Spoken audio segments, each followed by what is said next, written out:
news right now because we're going to be springing forward with that time change and there's spring break. And after all of those changes between springing forward and spring break, we all may think we need a vacation, or in this day and age, it's the sleepcation. Have you heard of that? Well, people are going away so that they can go to sleep, as if they can't really figure out how to do that at home in their environment. Well, how does this affect our kids? Well, there was an interesting study out of PLOS, and it was called Surviving to Thrive: How Sleep, Physical Activity, and Diet Shape All Young Adults. Has to do with our kids 17 to 25, and they were looking at well-being. What is well-being? That's the positive emotions, life satisfaction, and the ability to get along with everybody and be independent and have an enjoyable life. Yep, that's positive emotions, well-being. Well, they found out that the kids that had the most well-being had, get this, enough sleep. Well, that's why we want you to think about it right now as we are springing forward into spring break.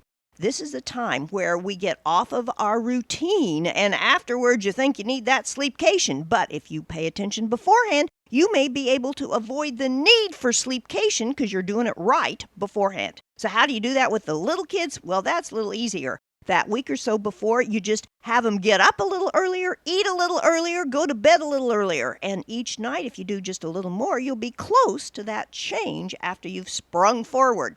Now, how about the other kids? Well, they've got to stay in their own routine, but pay attention to the day or so before and see if they can get a little bit of a nap or something to adjust. Keep aware of the time changes. Be flexible if you can, but pay attention to that sleep. So spring forward for spring break, give that hug and take a nap.